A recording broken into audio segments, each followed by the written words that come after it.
ऋषि महर्षियों ने ओम नाम का जाप जपना शुरू किया, क्योंकि यजुर्वेद अध्याय नंबर 40 के मंत्र नंबर 15 में स्पष्ट किया है कि वायु अनिलम अमृतम अथिदम भस्मांतम शरीरम ओम कर्तु समर किलवे समर कर्तुम समर। अब इन ऋषि महर्षियों ने यहाँ से ओम नाम तो सिलेक्ट कर लिया कि परमात्मा का केवल एक ओम मंत्र है, उसका काम करते करते विशेष कसक के साथ मनुष्य जीवन का प्रथम कर्तव्य जान के ओम नाम का जाप कीजिए और अपना मूल कर्तव्य जानकर कीजिए, कसक के साथ कीजिए। जिससे क्या होगा कि जब शरीर छूट कर जाएगा, जब तेरा अंत होगा, भस्मांतम शरीरम, शरीर भस्म होगा, तेरे शरीर का अंत होगा, देहांत होगा, उस समय तू उससे उस अमरत्व को प्राप्त करेगा जो ओम नाम के जाप से तुझे प्राप्त हो सकता है।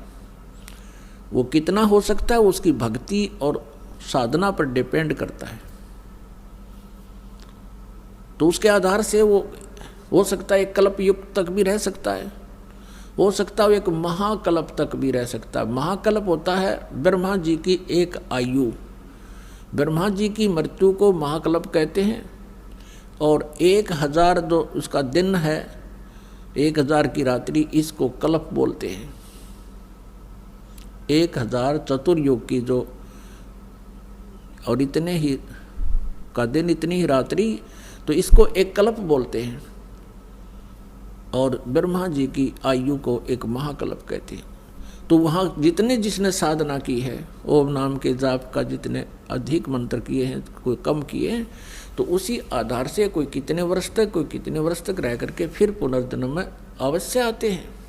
तो ऋषि महर्षियों ने यजुर्वेद के 40वें अध्याय के मंत्र 15 में ये तो ले लिया कि ओम नाम है, लेकिन क्या उनकी आंखें बंद हो गई थी? 40वें अध्याय में भी ही यजुर्वेद अध्याय नंबर 40 के ही मंत्र नंबर 10 और 13 में एक स्पेशल इंस्ट्रक्शन दी है वेद ज्ञानदाता ने कि कोई तो परमात्मा को संभव माने जन्म उत्पन्न होने वाला कहता है, जैसे श्री राम, श्री कृष्ण और श्री परशुराम आदि के रूप में, और कोई असंभवात यानी कोई कहता वो जन्म नहीं लेता, कोई संभवात कहता है, कोई असंभवात कहता है। लेकिन इसकी विशेष जानकारी, वास्तविक जानकारी तो धीराणाम माने तत्वदर्शी संत, जिनका ज्ञान टिकाऊ है, धीर पुरुष, वही बता सकते हैं, उनसे सुनो।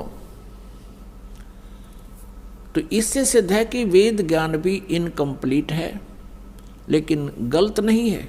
ये सिलेबस है जैसे 10वीं कक्षा तक का सिलेबस है। आगे की पढ़ाई पढ़नी है तो वो लेक्चरर अलग होते हैं, उनका सिलेबस भी अलग भिन्न होता है। तो इस प्रकार वो तत्वदर्शी संत की खोज के लिए वेदों में भी कहा है। और यही वेद, चारों वेदों का सारांश है श्रीमद् भगवत गीता।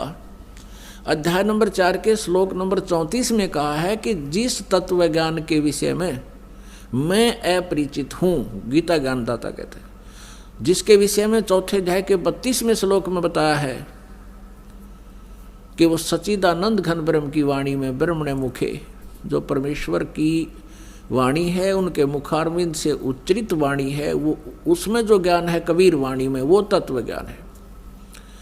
उस ज्ञान को तू चौथे अध्याय के 34वें श्लोक में कहा है, तत्वदर्शी संतों के पास जाकर समझ, उनको दंडवत प्रणाम करने से, कपट छोड़कर सरलतापूर्वक प्रसन्न करने से वो तत्वदर्शी संत तुझे परमात्म तत्व का ज्ञान कराएंगे। वो परमात्म तत्व गीता ज्ञानदाता से अन्य है, जिससे वो स्वयं अपरिचित है।